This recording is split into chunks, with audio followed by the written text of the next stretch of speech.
Ce soir, c'est donc la fête, c'est le nouvel an et vous serez nombreux à consommer de l'alcool. Mais pas question de prendre le volant si on a trop bu, alerte l'association Prévention Routière. En 2022, l'alcool a causé 30% des accidents mortels sur la route, dont la grande majorité s'est déroulée la nuit. Camille Moreau a assisté à un atelier de prévention routière pour Europe 1.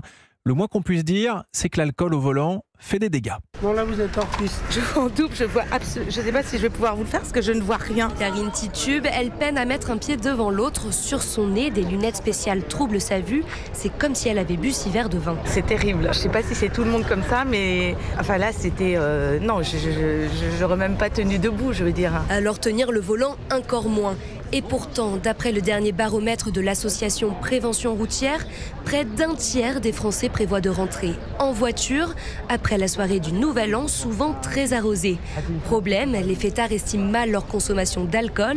Détaille Anne Lavaux, déléguée générale de Prévention Routière. Il y a un certain nombre de Français qui, en toute bonne foi, pensent avoir consommé 2 verres d'alcool seulement dans la soirée et qu'en réalité, à la maison, on a la main un peu plus lourde parce qu'on ne veut pas avoir l'air radin et on sert du vin dans des grands verres. Et au final, vous avez l'impression d'avoir pris 2 verres, mais vous êtes peut-être à 3-4 doses d'alcool. C'est donc le double de ce qu'impose la loi aux conducteurs.